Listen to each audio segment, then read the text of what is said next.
तो स्टूडेंट्स, हमने previous class में जो है वो स्टेशनरी वेव का इक्वेशन देखा था। अभी जो है हम स्टेशनरी वेव के इक्वेशन से थोड़ा सा आगे बढ़ते हैं और उसमें हम देखते हैं कि what do we mean by nodes and the anti nodes. ठीक है, तो थोड़ा सा प्रीवियस इक्वेशन में चलते हैं कि स्टेशनरी वेव बनी कैसे थी।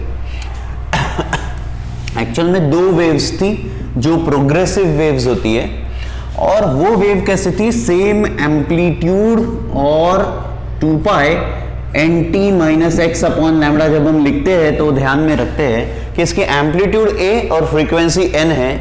ऐसी दो वाली वेव ली हमने, there were 2 waves of same amplitude and the same frequency but opposite direction में ट्रैवल करने वाली। ये जो वेव है वो पॉजिटिव एक्स डायरेक्शन में ट्रैवल करती है, ये जो वेव है वो नेगेटिव में। मैंने आपको कई बार बताया कि माइनस साइन के साथ पॉजिटिव डायरेक्शन और प्लस साइन के साथ नेगेटिव डायरेक्शन में ट्रैवल होता है। तो y क्या होगा, y होगा y1 प्लस y2। यहां से हमने a को सब कुछ कॉमन निकाल के मैं डायरेक्टली आ रहा हूं 2a। हमने देखा 2a cos 2 pi x upon lambda into sine of 2 pi n t, ऐसा एक इक्वेशन बना था स्टेशनरी वेव का। हमने उसमें एक बात डिस्कस करी थी कि जहां पे डिस्प्लेसमेंट है मतलब x है, उस टर्म में टाइम नहीं है, t नहीं है, या जहां पे जिस टर्म में टाइम t है वहां पे x नहीं है। इसका मतलब है कि टाइम के चेंज होने पे डिस्प्लेसमेंट चेंज नहीं होता। ऐसे नहीं हो रहा है कि टाइम बढ़ रहा है तो वेव आगे बढ़ रही है, मतलब डिस्प्लेस हो रही है। टाइम बढ़ रहा है, वेव आगे नहीं बढ़ती, क्योंकि उस टाइम के साथ x नहीं आता।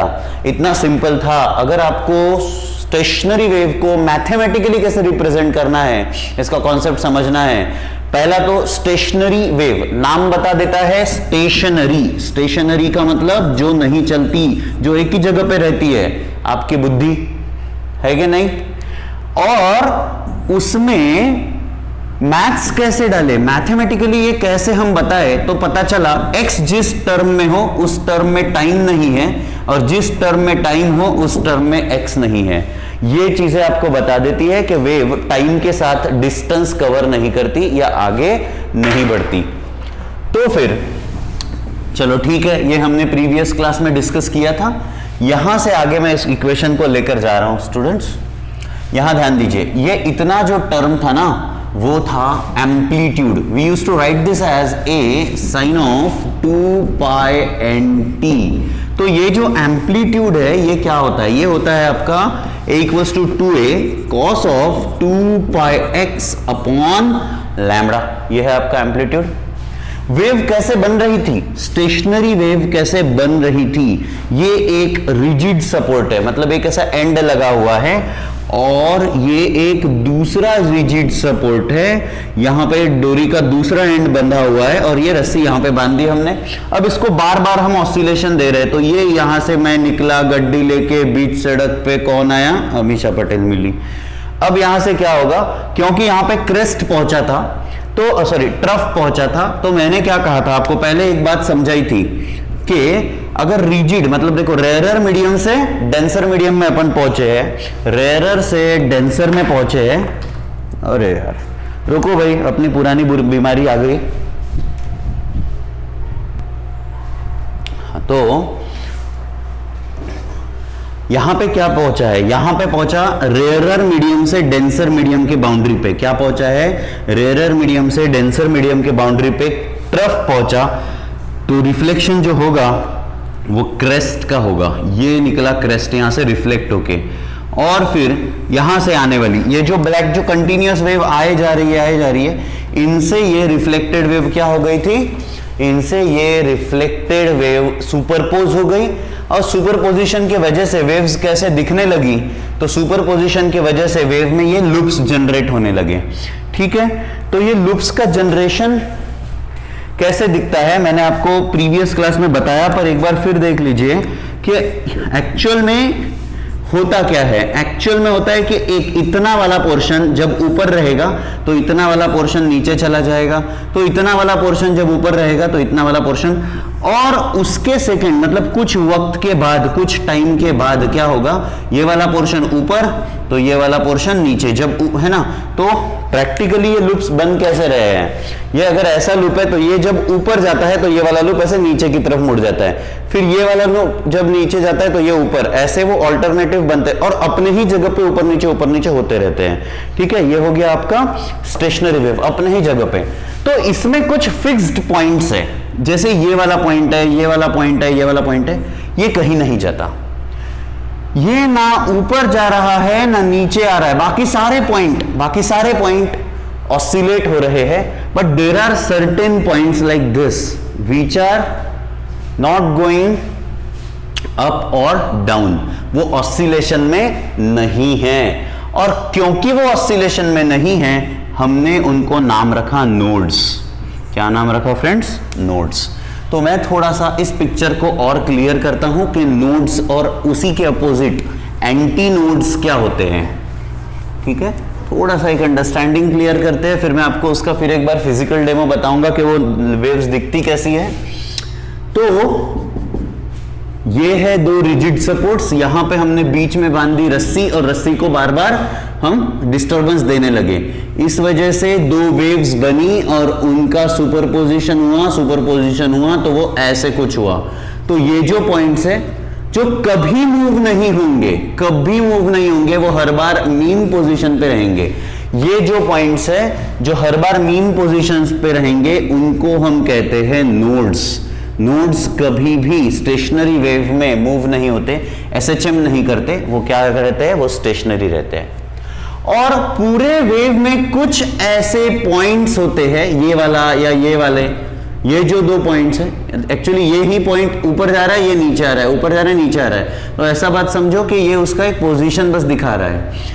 तो ये जो पॉइंट है जो मीन से हाईएस्ट डिस्टेंस पे है, इनका नाम होता है एंटी नोड्स।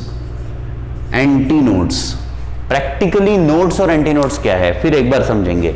नोड्स मतलब पूरे स्टेशनरी वेव में कुछ ऐसे पॉइंट रहेंगे मीडियम के जो मीन पोजीशन पे रहते हैं, वो कभी मूव नहीं होते, वो डिस्प्लेस या एसएचएम में नहीं होते, ऑसिलेशन नहीं करते। और कुछ ऐसे पॉइंट्स होते हैं जो हाईएस्ट पोजीशन पे चले जाते हैं, उनको कहते हैं एंटी नोड्स। क्यों मैं कह रहा हूं हाईएस्ट पोजीशन में, बात समझना। ये एक नोड है, तो रस्सी का बस ये वाला पॉइंट है जो इतना दूर आया, यहां का पॉइंट कभी भी इससे ऊपर नहीं जाता। ये समझ लो, रस्सी का ये जो हिस्सा है ये कभी यहां पे नहीं जाता। जबकि प्रोग्रेसिव वेव में क्या आता था, हर एक पॉइंट मैक्सिमम एम्पलीट्यूड तक जाके आता था। मतलब कि स्टेशनरी वेव में, मेरा स्टेटमेंट बहुत अच्छे से सुनना, स्टेशनरी वेव में हर एक पॉइंट की एम्पलीट्यूड सेम नहीं होती, हर पॉइंट की एम्पलीट्यूड डिफरेंट होती है, अलग होती है। जिस पॉइंट की एम्पलीट्यूड मैक्सिमम है, क्या लिख रहे हैं हम, मैक्सिमम एम्पलीट्यूड होती है जिस पॉइंट पे, उसको हम एंटी नोड कहते हैं। ये एक पॉइंट है जो मैक्सिमम यहां से सबसे ज्यादा दूर गया, जबकि ये पॉइंट इससे ज्यादा दूर नहीं जाएगा। समझ लो, ये वाला पॉइंट है वो इससे ज्यादा दूर नहीं जाएगा। हर एक का एम्पलीट्यूड अलग अलग है ना। जिस पॉइंट का एम्पलीट्यूड सबसे बड़ा है वो हुआ आपका एंटी नोड। तो आपको मैं अभी फिजिकल इंटरप्रिटेशन दिखाता हूं थोड़ा सा उसका, देखिएगा। ये जो आपको स्प्रिंग दिख रही है अभी, मैंने इसको देखो, मैं प्रोग्रेसिव वेव पहले दिखाता हूं। एक बस डिस्टरबेंस दिया, देखो ये डिस्टरबेंस सामने जाता है वापस आता है, सामने जाता है वापस आता है, तो ये डिस्टरबेंस ट्रेवल कर रहा है, ये हो गया प्रोग्रेसिव वेव। और अगर मैं बार बार देखो, अभी सुपरपोजिशन जनरेट हो गया, तो ये आपका क्या जनरेट हुआ है, स्टेशनरी वेव। रुको, स्टेशनरी वेव थोड़ा सा और क्लियर दिखाने के लिए एक सेकंड रुक जाइए, और थोड़ा क्लियर बड़े लूप्स के साथ दिखाता हूं मैं, बड़े लूप के साथ स्टेशनरी वेव। ये देखिए, अब देखिए एक सिंगल लूप बना है, सिंगल लूप, सिर्फ एक पॉइंट सबसे ज्यादा एम्पलीट्यूड में है और दूसरा उसके बाजू वाले पॉइंट कम एम्पलीट्यूड में। जहां पे वो स्प्रिंग बंदी है वहां पे कोई भी ऑसिलेशन या एसएचएम नहीं है, वो फिक्स पॉइंट पे है। अगर आपको स्टेशनरी वेव दो लूप का देखना है, ये देखिए दो लूप का, नहीं रुको, दो लूप का अगर स्टेशनरी वेव देखना है तो थोड़ा सा यहां से देखिएगा, मैं इसको बराबर से ये देता हूं। ये देखिए दो डेरट, अभी सिंगल लूप बन गया, फिर एक बार सिंगल लूप बन गया, तो सिंगल लूप वाला स्टेशनरी वेव आप देख रहे हो। अगर टू लूप्स का देखना है तो ये देखिए, ये टू लूप्स का स्टेशनरी वेव बना है, टू बस अपने ही जगह पे ऊपर नीचे कर रहा है, डिस्टर्बेंस कहीं नहीं जाता। अपने ही जगह पे ऊपर नीचे कर रहा है, डिस्टर्बेंस कहीं नहीं जाता। तो उसमें एक नोड है जो सेंटर में है और एंटी नोड जो हाईएस्ट एम्पलीट्यूड में ऊपर नीचे कर रहा है। तो ये हो गया इसका फिजिकल इंटरप्रिटेशन। ठीक है फ्रेंड्स, तो फिर से मैं अपने थ्योरी पे आता हूं। तो चलो get back to your originals. ये आपको फिजिकली भी दिख गया, मैंने आपको पहले भी दिखाया था, बट एक बार फिर ये पढ़ाने के बाद बताना जरूरी था। तो एंटी नोड और नोड, एंटी नोड मतलब मीन से जो पॉइंट सबसे दूर जाता है, और नोड मतलब जो पॉइंट बिल्कुल कहीं नहीं जाता, अपनी जगह पे रह जाता है। ये वेव प्रोग्रेस नहीं करती। अब मैं आता हूं एक्चुअल मुद्दे पे कि मुझे क्या बताना था। मुझे फॉर्मेशन ऑफ नोड और एंटी नोड बताना है। यह आपकी वेव है, स्टेशनरी वेव है, यहां पे बना है नोड, यहां पर भी है नोड जहां पे वो बंधी हुई है स्ट्रिंग, जहां से हमने बांधा था, और दो एंटी नोड्स हैं हमारे पास। वैसे तो चलो एंटी नोड को मैं थोड़ा सा रेड कलर में आपको शो करा देता हूं। ये है एंटी नोड,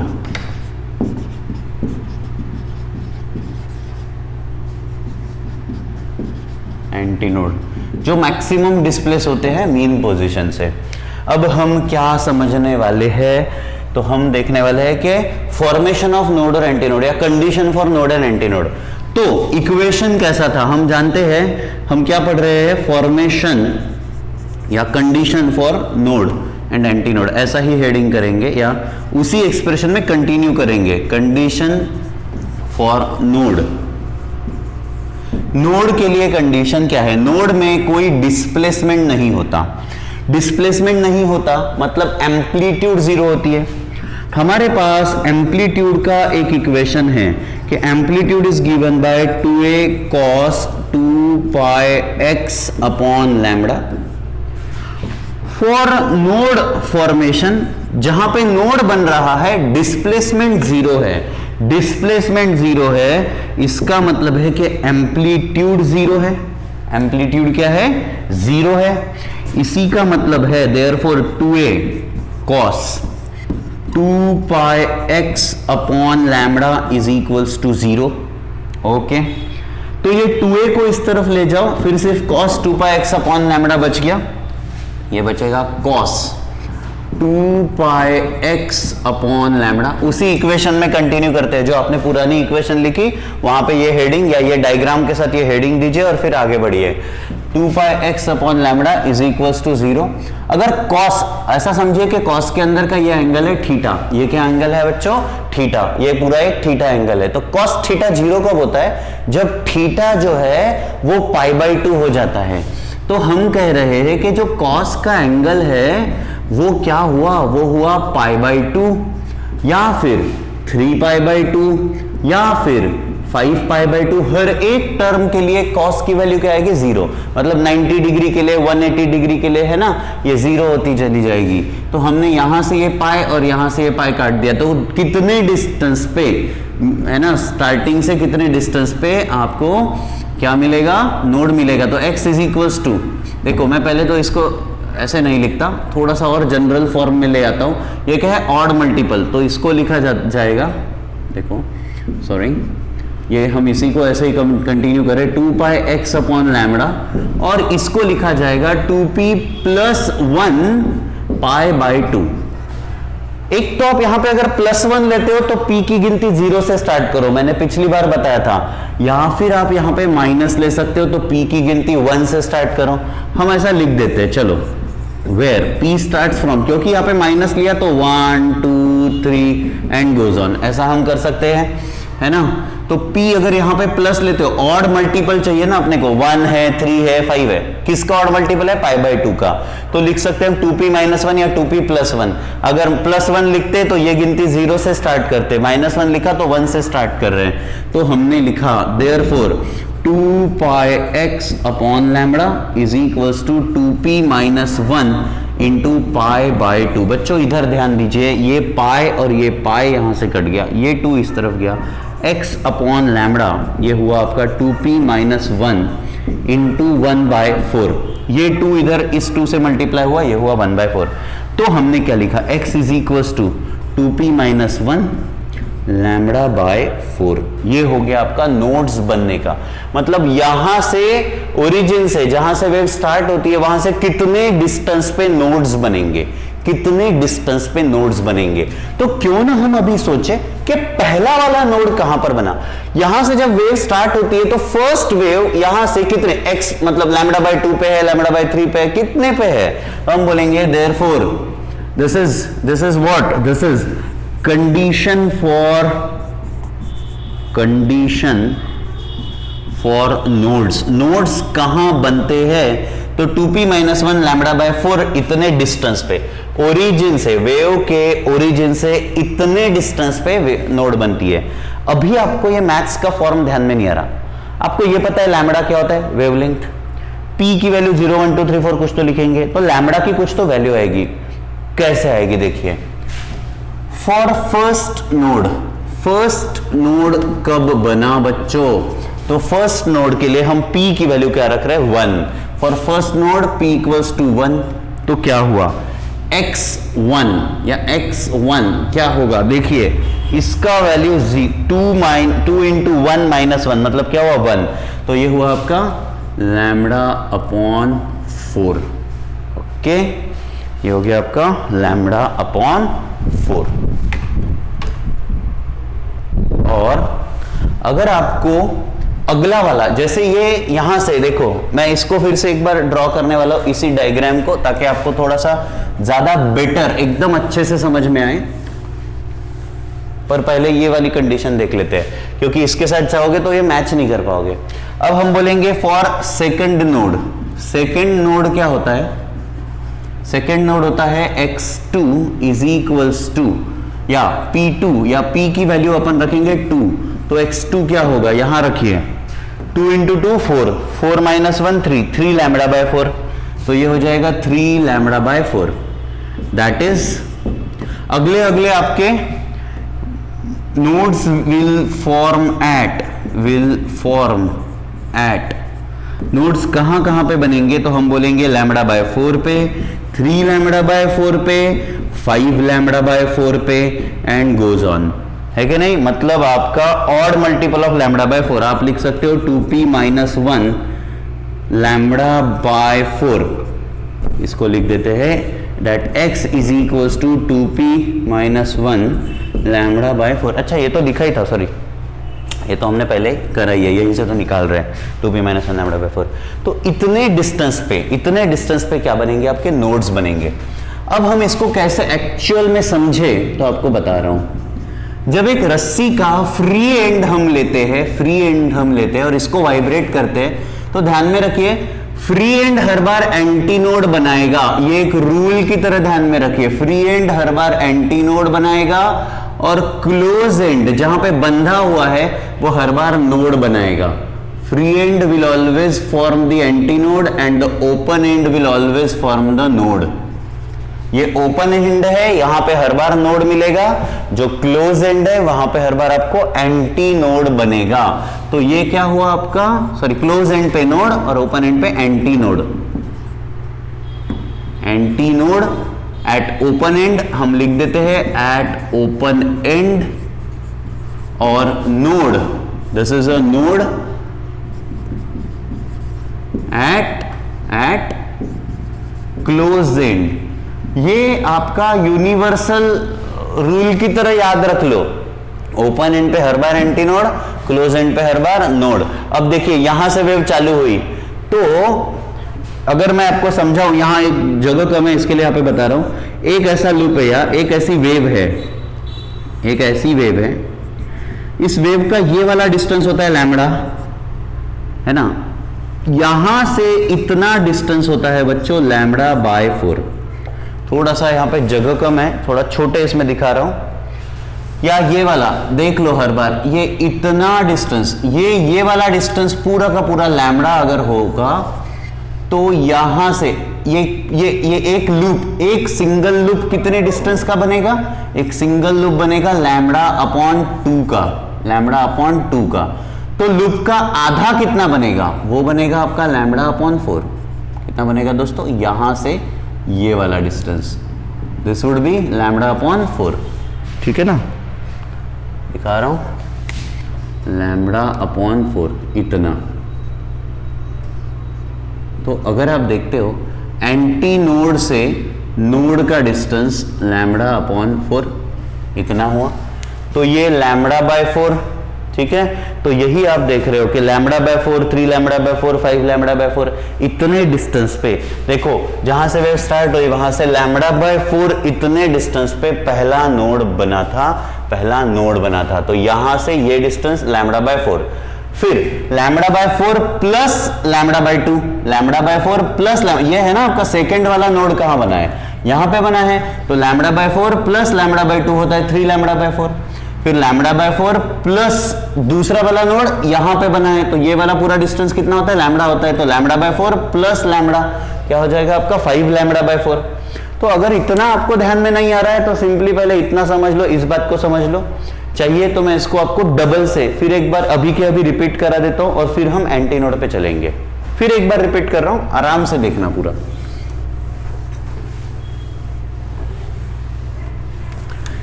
तो कंडीशन फॉर, अरे ये लिखना था आपको, आप रिवर्स जाके पॉज करके लिख लीजिएगा, पहले रिवर्स जाके पॉज करके लिख लीजिएगा। ये जो कुछ लिखाया है दोबारा मैं इतना सिस्टमेटिकली तो नहीं लिखूंगा, बस समझाने के लिए अभी लिखने वाला हूं, ठीक है।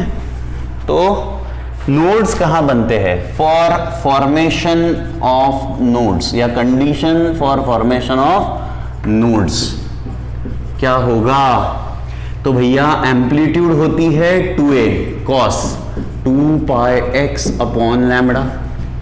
एट नोड पे क्या होना चाहिए, एम्पलीट्यूड 0 होनी चाहिए। अगर आपको पूरी एम्पलीट्यूड 0 चाहिए तो ये 2a तो 0 नहीं हो सकता, ये वाला वैल्यू को 0 करना होगा, ये हो जाएगा आपका cos of 2 pi x upon lambda is equal to 0।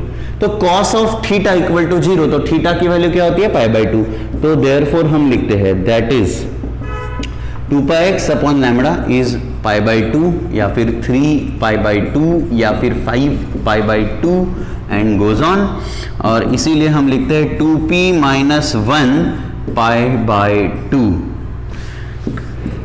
फिर से ये माइनस हम तभी देंगे जब p की गिनती 1 से स्टार्ट करेंगे। अगर यहाँ पे प्लस भी दे सकते हैं क्योंकि अपने को क्या चाहिए था, odd multiple of pi by 2 चाहिए ना।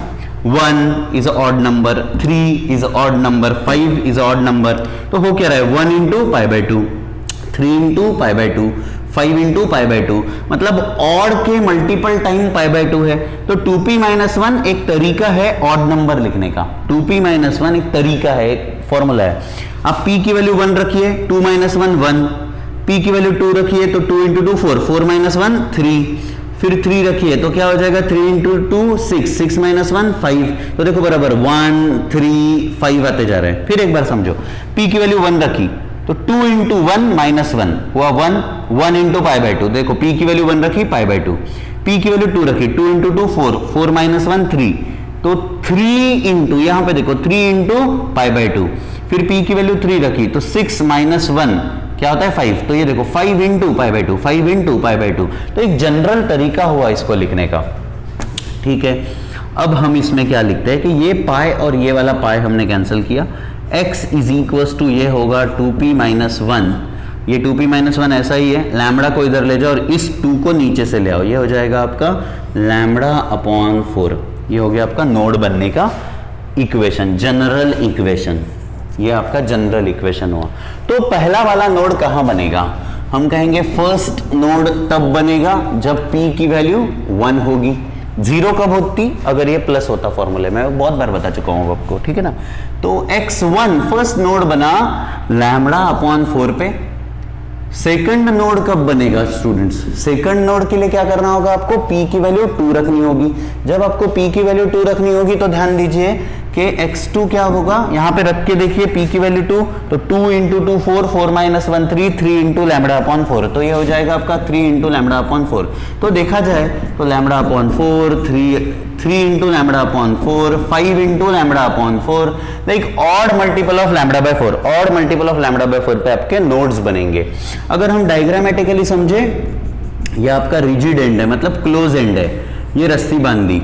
रस्सी बांधी तो ये रस्सी का ओपन एंड है। जब भी हम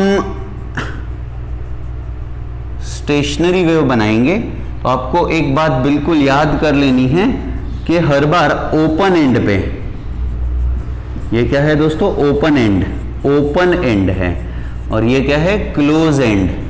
तो ओपन एंड पे हर बार एंटी नोड बनेगा, ओपन एंड पे क्या बनेगा, एंटी नोड, और क्लोज एंड पे क्या बनेगा, नोड। क्लोज एंड पे क्या बनेगा बच्चों, नोड। अब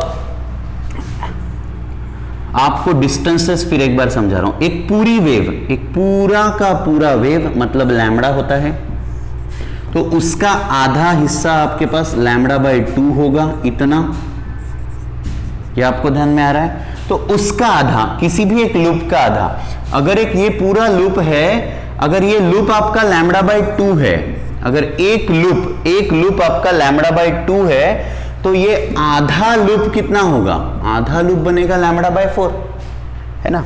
तो देखो ओरिजिन से λ/4, ये आधा लूप है, ओरिजिन से λ/4 डिस्टेंस पे नोड बना। देखो पहला नोड बना ओरिजिन से λ/4 डिस्टेंस पे, फिर दूसरा नोड यहां दिखता है, तो ओरिजिन से देखो ये λ/4 प्लस इतना λ/2, तो कितने पे बना, 3 λ/4 पे। फिर ये वाला है, तो λ/4 प्लस λ/2 प्लस λ/2, मतलब ये पूरा का पूरा एक लैम्बडा हुआ, तो λ/4 प्लस लैम्बडा इज 5 λ/4। ये हुआ आपका नोड फॉर्मेशन। तो इसके बाद हम चलते हैं एंटी नोड में, ठीक है।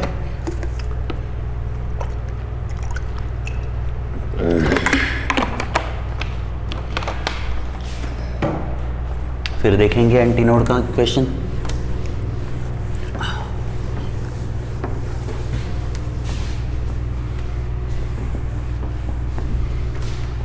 फॉर्मेशन ऑफ एंटी नोड या कंडीशन फॉर एंटी नोड, हमने उस वक्त कंडीशन लिखा था, तो अब भी लिखेंगे कंडीशन फॉर एंटी नोड। बच्चों मैं एक डायग्राम पहले ही अब ये रख लेता हूं यार, ताकि आपको बार बार है ना, अब ये आपने ड्रॉ करी नहीं करी तो फर्क नहीं पड़ता, समझाने के लिए मुझे तो बहुत जरूरी है। ये है आपका क्लोज एंड, ये है आपका ओपन एंड। तो एक बात तो क्लियर है भाई साहब, क्लोज एंड पे नोड बनेगा, ओपन एंड पे एंटी नोड बनेगा, और ये डायग्राम अब हम बहुत बार समझ चुके हैं। स्टेशनरी वेव है। फॉर एंटी नोड बनने के लिए आपका amplitude should be maximum. Anti node क्या होता है, सबसे ज्यादा एम्पलीट्यूड मस्ट बी मैक्सिमम। भैया एम्पलीट्यूड की फॉर्मूला क्या था, 2a cos 2 pi x upon lambda should be equal two plus या माइनस 2a, ऊपर की तरफ या नीचे की तरफ कुछ भी चलेगा। ये पूरी वैल्यू का आंसर 2a आना चाहिए। ये कब होगा, जब ये वाला जो टर्म है cos 2 pi x upon lambda जो टर्म है वो 1 हो जाएगा या -1 हो जाएगा। दैट इज, इसी का मतलब है कि आपको cos of 2 pi x upon lambda जो है वो प्लस या माइनस कितना होना चाहिए, 1 होना चाहिए। पर ये कब होगा, जब cos के अंदर का ये जो एंगल है, cos के अंदर का ये जो एंगल है आपका 2 pi x अपॉन लैम्बडा जो एंगल है आपका वो क्या होगा, cos of theta equals to 1 है, तो बेटा थीटा क्या होना चाहिए, वो हर बार 0 होना चाहिए। 0 के बाद आप उसको 180 रख सकते हो, है ना, इतने 0 के बाद सीधा 180 पे क्या बन जाएगा, वो बन जाएगा आपका +1 के बाद -1। तो हम लिखते हैं इसका 0 या फिर पाई या फिर 2 पाई या फिर 3 पाई एंड गोज ऑन। इसको मैं अगर जनरलाइज तरीके से लिखूं तो 2 पाई x अपॉन लैम्बडा को लिख सकते हैं p इंटू पाई। और p की वैल्यू कहां से स्टार्ट होनी चाहिए, इस बार 0 से ही होनी चाहिए, where p should start from 0, 1, 2 and goes on। ठीक है भैया, ऐसा कर लिया। तो क्या करें, कुछ नहीं करें, अब हम देखेंगे कि कैसे कहां पर एंटीनोड जनरेट होता है। देयरफॉर फर्स्ट एंटीनोड, हम कहेंगे therefore first antinode is formed at पहले तो फर्स्ट एंटीनोड के लिए P की वैल्यू 0 रख दो। तो देखिए, अरे यार मैंने इसको सिंप्लीफाई नहीं किया, रुको ना बच्चों, मेरे को ना बड़ी घाई हो गई है आज, घाई की है नहीं बट ऐसे ही बोल रहा हूँ। अब यहाँ पे अपन क्या कर रहे हैं, ये जो इक्वेशन है इसमें पाई और इसमें पाई को हम अगर काट देंगे तो x की वैल्यू क्या हो जाएगी, p into lambda by 2, x की वैल्यू हो जाएगी p इंटू लैमडा अपॉन 2, है ना।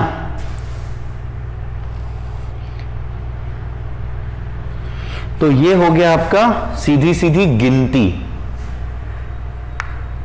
एक सेकेंड यार, मैं कुछ तो गड़बड़ तो नहीं कर रहा हूं, ये मैं सोच लेता हूं पहले। ये है 0 पाई बाई 2 पाई,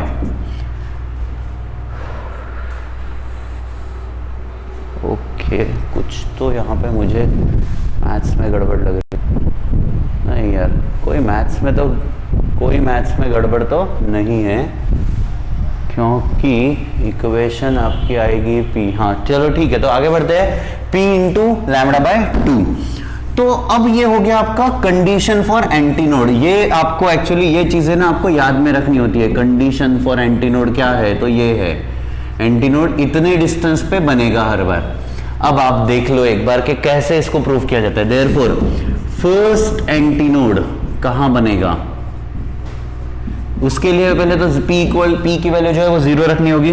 तो ये आपकी कंडीशन है, अगर आप P की वैल्यू 0 रख दोगे तो फर्स्ट एंटीनोड बनेगा आपका 0 पे। तो देखो जैसे ही ओपन एंड है, ओपन एंड, तो डिस्प्लेसमेंट ओरिजिन से 0 पे पहला एंटीनोड बन गया।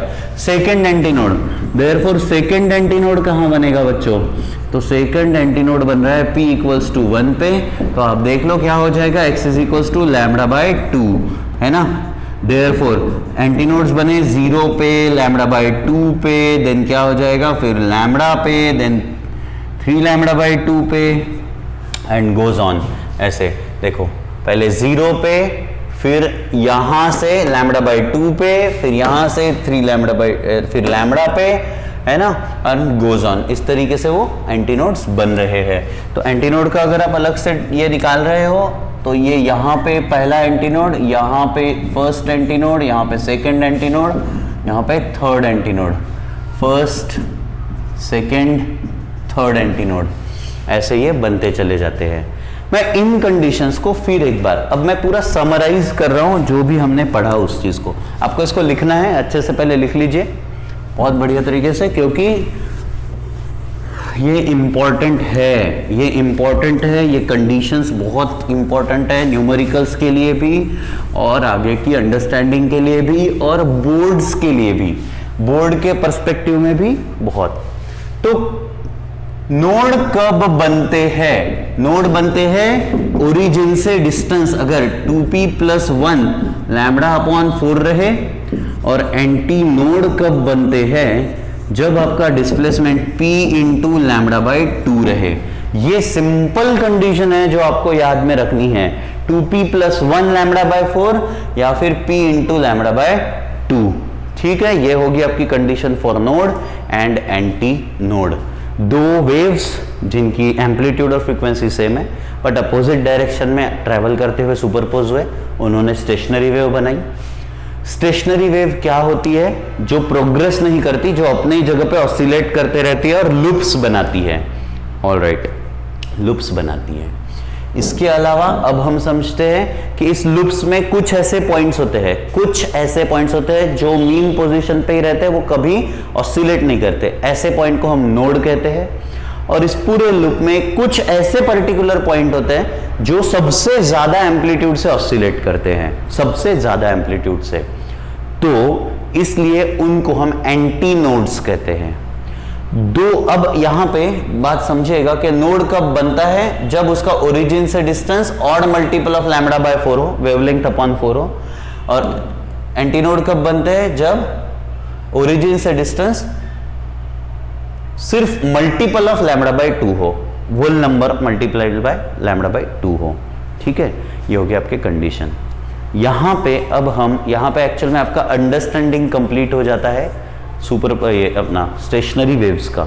मैं अब स्टेशनरी वेव की कुछ प्रॉपर्टीज आपको पढ़ाने जा रहा हूं। लगे तो आप 2 मिनट वीडियो पॉज कर लो, थोड़ी देर के लिए दिमाग को शांत कर लो, पर ये प्रॉपर्टीज पढ़ना बहुत इंपॉर्टेंट है आज ही, इसी के साथ कनेक्शन में पढ़ना बहुत ज़रूरी है, ठीक है। तो अब हम पढ़ने वाले हैं प्रॉपर्टीज ऑफ स्टेशनरी वेव्स। क्या पढ़ने वाले हैं बच्चों? Properties of stationary wave. मैं आपको एक बात बता दूं, कुछ प्रॉपर्टीज आप ऐसे ही फेंक के मार सकते हो, ऐसे ही। कैसे? बस डायग्राम से ये मान के चलो, ये 2 रिजिड सपोर्ट्स, जहां पे क्लोज एंड होंगे वहां पे क्या बनेगा? हर बार नोड। क्लोज एंड होंगे तो नोड बनेगा, ओपन एंड्स होंगे तो एंटी नोड्स बनते हैं। ये हो गया आपकी स्टेशनरी वेव। यहां पे नोड बना है, यहां पे नोड बना है, तो ध्यान में रखिए 2 नोड्स के बीच का डिस्टेंस हर बार λ/2 होगा। आपको एक बात अच्छे से समझ में आ गई है कि 2 नोड्स के बीच का डिस्टेंस हर बार क्या है? λ/2 है। ये एक प्रॉपर्टी। दूसरा, ये यहां पर एंटी नोड है, यहां पे एंटी नोड है, तो 2 एंटी नोड्स के बीच का डिस्टेंस λ/4 है। Distance between 2 antinodes is also λ/4, है ना। तो पहला प्रॉपर्टी क्या लिखता हूं? डिस्टेंस बिटवीन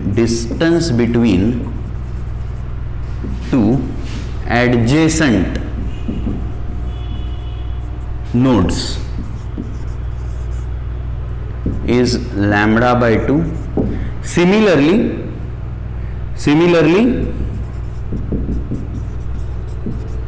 between 2 एंटीनोड्स, 2 एंटीनोड्स के बीच का is also λ/2। 2 node back to back आने वाले 2 नोड, ये यहां ये एक नोड है, ये एक नोड है, बैक टू बैक है, डिस्टेंस λ/2। ये एक नोड है, ये एक नोड है, ये बैक टू बैक है, इसका डिस्टेंस λ/2। या 2 एंटी नोड, सॉरी यहां पे मैंने गलती से λ/4 लिख दिया है, ये भी λ/2 ही होता है। बात यार थोड़ा सा ना मेरा कंसंट्रेशन शायद लूज हो रहा है। 2 एंटी नोड्स के बीच का, 2 कंसेक्यूटिव एंटी नोड्स है, उनके बीच का भी λ/2। इसको समझना बहुत डिफिकल्ट नहीं है। अगर इन 2 पॉइंट्स के बीच का डिस्टेंस लैम्बडा है, तो भैया इन 2 पॉइंट्स के बीच का डिस्टेंस भी लैम्बडा ही है।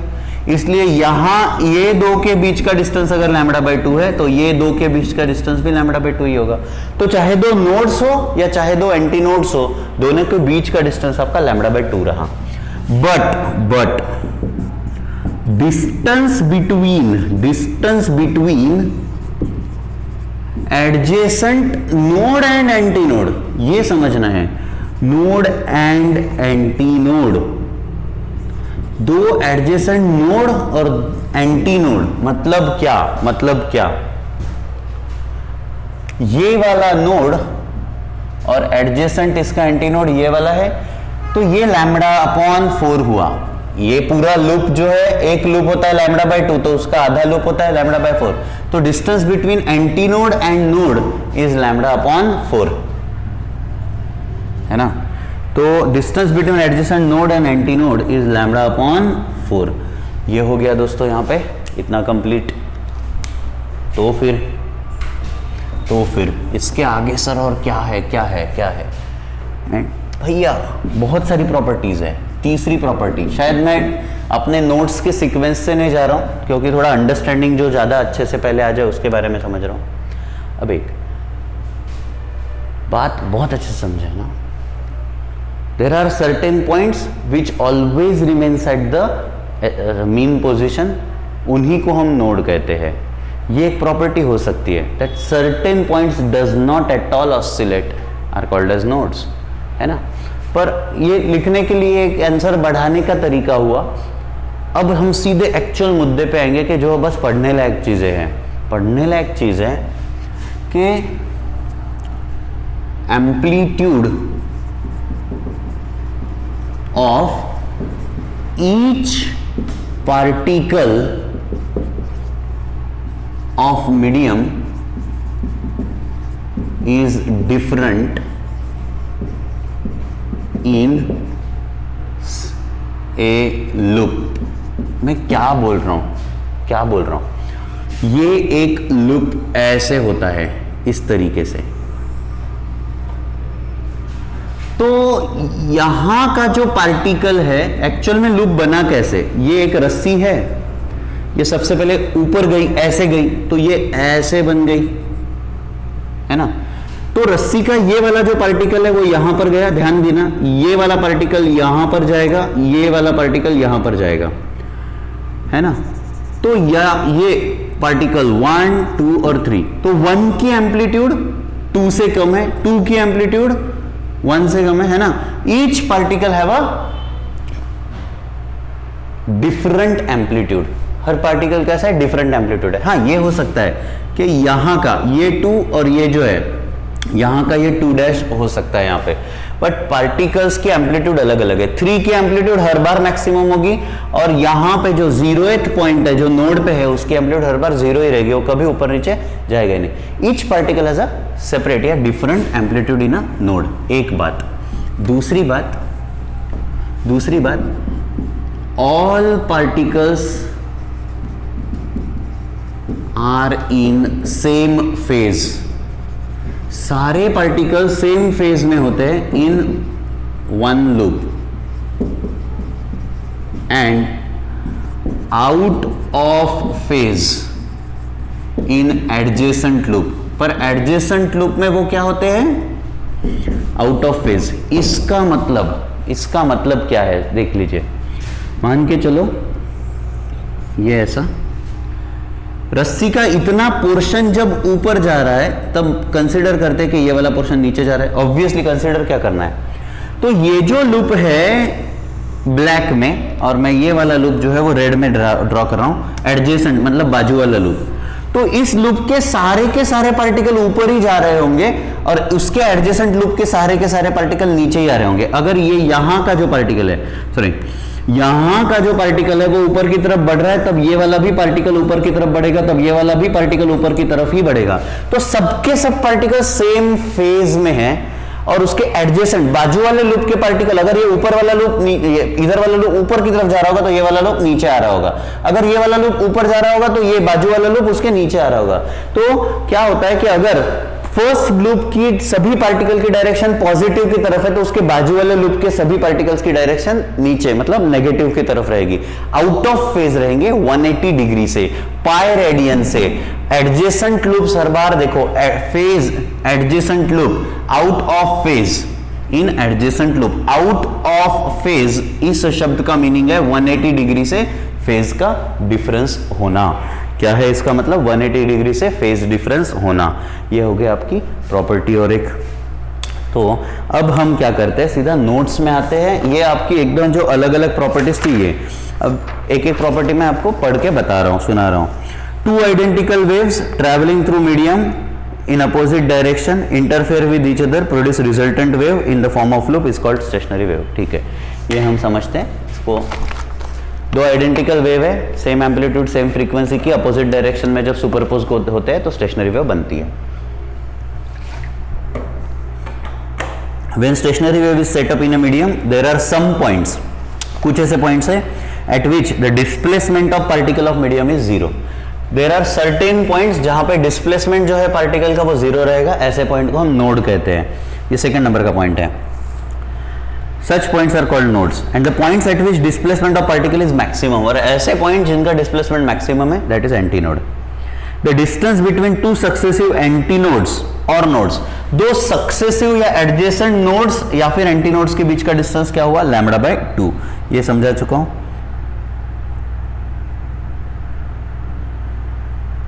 देखो वो इसमें थोड़ा सा मिसप्रिंट हुआ है, दैट इज देखो स्टेटमेंट में देखो थर्ड वाला जो है यहाँ पे, थर्ड वाला the distance between 2 successive antinodes is equal to half of wavelength.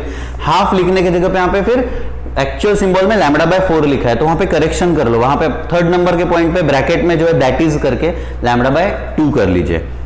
In stationary wave nodes and nodes and antinodes are alternatively form. Alternatively form मतलब जब नोड बना तो उसके बाद एंटी नोड बनता है, एंटी नोड बना उसके बाद नोड बनता है, नोड बना उसके बाद फिर, तो एक के बाद node anti node, node anti node, alternate बनते जाते हैं, ठीक है। और the distance between node and adjacent anti node, distance between adjacent node and anti node is lambda by 4। ये वाला पॉइंट फिर कवर होता है पॉइंट नंबर 4 में। Point number 5, in stationary wave particle of medium perform SHM of same period as that of component wave but of different amplitude. सभी जो particles है वो सबका पीरियड सेम है, मतलब सारे के सारे एक लूप के पार्टिकल ऊपर जाएंगे नीचे आएंगे, सबको उतना ही टाइम लगेगा, टाइम सेम लगेगा, टाइम सेम लगेगा, पीरियड सेम है, बट उनकी एम्पलीट्यूड अलग है। थर्ड पॉइंट जो है ना, amplitude of each particle of medium is different in a loop. Her loop में हर पार्टिकल की जो एम्पलीट्यूड है वो अलग अलग होगी, टाइम पीरियड सेम होगा, फ्रीक्वेंसी सेम होगी, पर एम्पलीट्यूड अलग होगा। किसमें? एक सिंगल लूप में, सिंगल लूप में। फिर the particles in adjacent loops are vibrating out of phase. इसी पॉइंट में मैंने लिखा कि जो एडजेसेंट लूप या बाजू वाला लूप है उनके पार्टिकल आउट ऑफ फेज, मतलब 180 डिग्री का फेज रखते हुए, और ये ऊपर जा रहे होंगे तो बाजू वाले नीचे आ रहे होते हैं, आउट ऑफ फेज होते हैं, ठीक है। Stationary wave is doubly periodic phenomena. Double periodicity आपको मैंने स्टार्टिंग में पढ़ाया कि टाइम के हिसाब से भी वो खुद को रिपीट करते हैं और स्पेस के हिसाब से भी। स्पेस मतलब फिक्स डिस्टेंस लैम्बडा बाय 2 के बाद, फिक्स डिस्टेंस लैम्बडा बाय 2 के बाद लूप बन रहा है, तो वो उतने ही डिस्टेंस के बाद, मतलब भी उतने ही स्पेस के बाद खुद को रिपीट कर रही है, और फिक्स टाइम में भी वो ऑसिलेट हो रही है, तो डबल पेरियोडिक है। टाइम में भी पेरियोडिक है और स्पेस में भी, डिस्टेंस में भी पेरियोडिक है, double periodicity. Stationary wave is a standing wave, therefore resultant velocity of wave is 0। The wave remains localized and there is no transfer of energy through medium. क्योंकि stationary wave आगे नहीं बढ़ती, progress नहीं करती, तो वो fix वहीं पे रह जाती है। क्योंकि वो फिक्स वहीं पे रहती है तो वो किसी और मीडियम में एनर्जी ट्रांसफर नहीं करती, एनर्जी अपने ही जगह पे, एनर्जी आगे नहीं बढ़ रही, तो जहां है वहीं पे वो ऑसिलेशन चल रहा है, आगे नहीं बढ़ती उसकी एनर्जी। फिर आखिरी है इन केस ऑफ, हाँ ये पॉइंट थोड़ा सा मैं आपको अभी समझा देता हूं, लॉन्जिट्यूडिनल वेव्स के साथ क्या होगा। थोड़ा सा शायद बड़ा हो गया होगा क्लास, क्योंकि बार बार रिपीट कर रहा हूं और थोड़ा सा मतलब प्रॉपर्टीज को भी 1 by 1 समझा रहा हूं, तो होने दीजिए। जब स्टेशनरी वेव का लूप और एंटीनोड, नोड और एंटीनोड बनता है, सॉरी, जब ये सब जो पढ़ रहे हैं हम, वो ट्रांसवर्स वेव के बारे में बहुत इजीली दिखती है। ट्रांसवर्स वेव मतलब जो ऐसे ऐसे दिखती है। लॉन्जिट्यूडिनल वेव में जब स्टेशनरी वेव बनती है, हम क्या पढ़ रहे हैं? Stationary wave of made by longitudinal waves. Superposition of longitudinal wave बोल सकते हो। जब दो लॉन्जिट्यूडिनल वेव इक्वल एम्पलीट्यूड की, इक्वल फ्रीक्वेंसी की, ट्रैवलिंग इन अपोजिट डायरेक्शन वाली सुपरपोज होगी, पर कौन सी? ट्रांसवर्स नहीं, लॉन्जिट्यूड, तब भी स्टेशनरी वेव बनेगी। लॉन्जिट्यूड उसकी मतलब लॉन्जिट्यूडिनल वेव वाली तो कंप्रेशन और रेयरफैक्शन के फॉर्म में होगी। तो यहां पर जहां पे सबसे ज्यादा कंप्रेशन होता है और एक जगह पे बहुत ज्यादा रेयरफैक्शन होता है, फिर एक जगह पे बहुत ज्यादा कंप्रेशन और रेयरफैक्शन, तो जहां पे कंप्रेशन है वहां कंप्रेशन ही, जहां पे रेयरफैक्शन है रेयरफैक्शन। और इसमें कुछ ऐसे पॉइंट रहेंगे जो नोड बनाएंगे, जो क्या बनाएंगे बच्चों? नोड। और कुछ ऐसे पॉइंट होंगे जो क्या बनाएंगे? Anti node. मतलब सबसे ज्यादा रेयरफैक्शन हो रहा है जिस पॉइंट पे, सबसे ज्यादा एकदम खुल जा रहा है, एंटी नोड। जहां पे सबसे ज्यादा पैक हो जा रहा है, नोड। पर जहां पे सबसे ज्यादा पैक होता है, जहां पे मैंने कहा नोड बना, एक्चुअली वहां पे प्रेशर सबसे ज्यादा होगा, एकदम कंप्रेस हो गया, प्रेशर सबसे ज्यादा। तो हम कहते हैं इसको प्रेशर ज्यादा, तो प्रेशर एंटी नोड। ध्यान देना, जिसको हम एक्चुअल में नोड कह रहे हैं, जिसको हम एक्चुअल में नोड कह रहे हैं, वो प्रेशर के टर्मिनोलॉजी में, प्रेशर के हिसाब से प्रेशर का एंटी नोड है। क्योंकि जहां पे बिल्कुल कम डिस्प्लेसमेंट है या जीरो डिस्प्लेसमेंट है, वहां पे प्रेशर सबसे ज्यादा, ज्यादा मतलब मैक्सिमम, मैक्सिमम मतलब एंटी। और जहां पे रेयर फ्रैक्शन हो रहा है और प्रेशर सबसे कम है, बिल्कुल कोई ज्यादा मूवमेंट नहीं, तो उस एंटी नोड को हम कहते हैं प्रेशर नोड। तो जहां पे एक्चुअल नोड बनता है लॉन्जिट्यूडिनल में उसको प्रेशर एंटी नोड कहते हैं, और जहां पे एक्चुअल में एंटी नोड बनता है लॉन्जिट्यूडिनल में उसको प्रेशर नोड कहते हैं। ठीक है, ये आपको बात एक एडिशनल इंफॉर्मेशन की तरह ध्यान में रखनी है, नहीं भी रखी तो चलेगा क्योंकि आपके बोर्ड बुक में नहीं है, आपके बोर्ड बुक में कहीं पे मेंशन नहीं है, पर एंट्रेंस वालों को तो रखना ही पड़ता है। ठीक है, तो दोस्तों इतना करके अपन रोक देते हैं क्लास।